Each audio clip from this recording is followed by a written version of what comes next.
जय सिया राम, जय जोहार दोस्तों। आपका फिर से स्वागत है जीत मिडिल क्लासेस के धमाकेदार वीडियो में। तो लीजिए दोस्तों, फाइनली हम आपके लिए लेकर आ गए हैं छत्तीसगढ़ बोर्ड अर्धवार्षिक परीक्षा 2024 कक्षा 9वीं विषय हिंदी का आपका रियल क्वेश्चन पेपर। जी हाँ दोस्तों, यदि आप इस क्वेश्चन पेपर को पूरा तैयार कर लेते हो तो आपको मैं गारंटी यहाँ पर देता हूँ, आप भी हिंदी के पेपर में 75 में से 75 अंक बिल्कुल आप लाएंगे और क्लास के टॉपर बनकर आप निकलेंगे।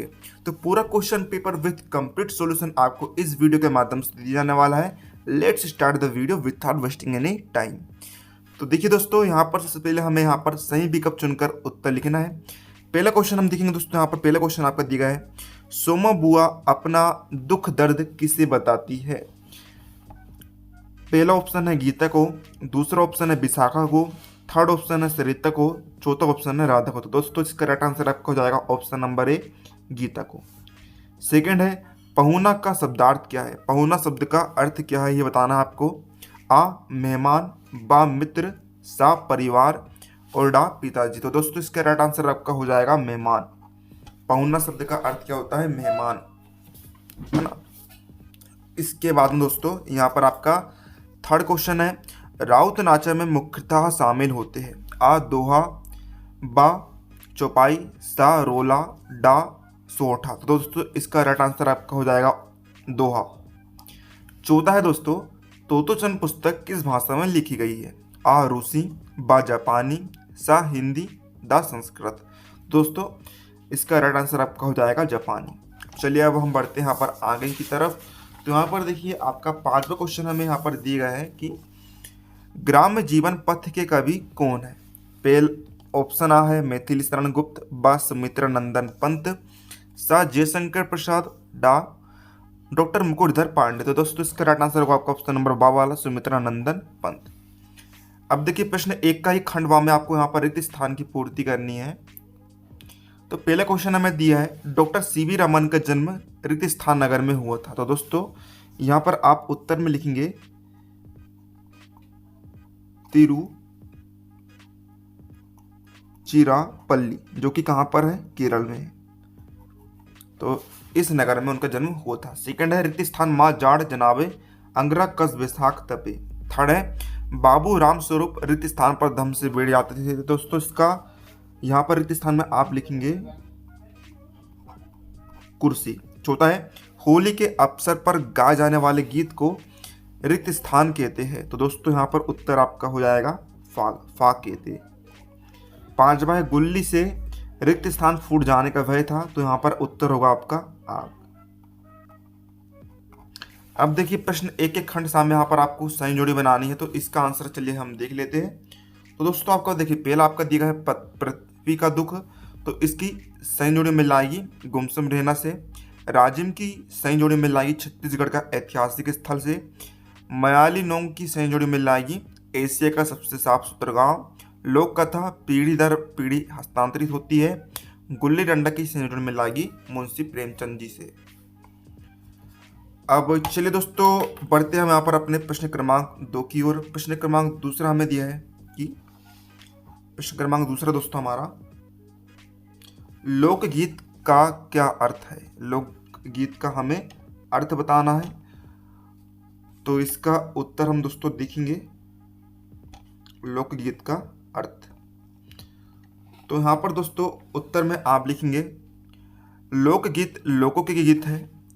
लोकगीत लोकों के गीत है जिन्हें कोई एक व्यक्ति नहीं बल्कि पूरा लोक समाज अपनाता है। सामान्यतः लोक में प्रचलित लोक द्वारा रचित एवं लोक के लिए लिखे गए गीतों को लोकगीत कहा जा सकता है।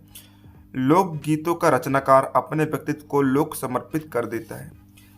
थर्ड क्वेश्चन है, द्वंद्व समास कैसे कहते हैं, उदाहरण दीजिए। दोस्तों पीडीएफ डाउनलोड करने के लिए आप हमारा टेलीग्राम चैनल को ज्वाइन कर लीजिए, जिसकी लिंक डिस्क्रिप्शन बॉक्स में दी गई है। तो यहाँ पर देखिए प्रश्न तीसरे का उत्तर आप लिखेंगे, द्वंद्व समास के दोनों पद प्रधान होते हैं। इस समास में और शब्द का लोप हो जाता है। जैसे राजा रानी द्वंद्व समास है जिसका अर्थ है राजा और रानी। तो इस तरह आप उत्तर आपका हो जाएगा। अब देखिए प्रश्न चौथा दोस्तों आपका यहाँ पर, प्रश्न चौथा दोस्तों हमारा क्या कह रहा है कि निम्न शब्दों में आत्मक प्रत्यय जोड़कर हमें विशेषण शब्द बनाना है। तो इसका उत्तर हम देख लेते हैं। देखिए इस तरह आप प्रत्यय जोड़ेंगे, काला में जोड़ेंगे आत्मक तो बन जाएगा कलात्मक, व्याख्या धन आत्मक व्याख्यात्मक, तुलना धन आत्मक तुलनात्मक, रचना धन आत्मक रचनात्मक। इसके बाद दोस्तों प्रश्न क्रमांक 5 में देखिए यहाँ पर आपको छत्तीसगढ़ी शब्दों को आपको हिंदी में अर्थ लिखना है, हिंदी में लिखना है आपको। तो पहला शब्द है आपको दोस्तों ओसरी पारी, तो इसका अर्थ होगा बरामदा या आंगन के किनारे की जगह। सेकंड है अचरस, तो इसका अर्थ होगा आश्चर्य। ठट्ठा दिल लगी का होगा मजाक या हंसी ठिठोली। घटा टोप का अर्थ होगा घना अंधेरा या गहरा काला बादल।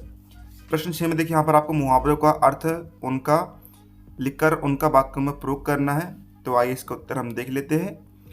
तो देखिए दोस्तों पहला आपका खीसे निपोरना, तो इसका अर्थ होता है बिना वजह हंसना या मुंह खोले बेवजह दांत दिखाना। वाक्य में प्रयोग कर देंगे। जब टीचर ने उसे गलती करने पर डांटा तो वह खीसे निपोरने लगा, जिससे टीचर और नाराज हो गई। सेकंड है आंख गड़ाकर देखना, अर्थ होता है किसी चीज को ध्यानपूर्वक या टकाटकी लगाकर देखना। वाक्य में प्रयोग कर देंगे। राहुल ने दूर खड़े खड़े पेड़ पर बैठे पक्षी को आंखें गड़ाकर देखा ताकि पहचान सके कि वह कौन सा पक्षी है।